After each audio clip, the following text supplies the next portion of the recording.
అన్నమయ్య జిల్లా పీలేరు మండలం మల్లగుల్ల వండ్లపల్లెలోని దారుణం జరిగింది. అత్తగారింటికి వచ్చిన మిలిటరీ జవాన్ ఆత్మహత్య చేసుకున్నాడు. మృతుని భార్య 8 నెలల గర్భవతి. ప్రసవం కోసం అమ్మగారింటికి వచ్చింది. భార్యను చూడడానికి వచ్చిన మిలిటరీ జవాన్ ఆత్మహత్య చేసుకున్నాడు.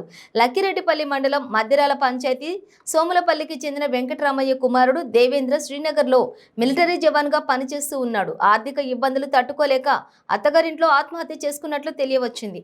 సమాచారం అందుకున్న పోలీసులు సంఘటన స్థలానికి చేరుకుని మృతదేహాన్ని పోస్టుమార్టం నిమిత్తం పీలేరు ప్రభుత్వ ఆసుపత్రికి తరలించి కేసు నమోదు చేసి దర్యాప్తు చేపట్టారు.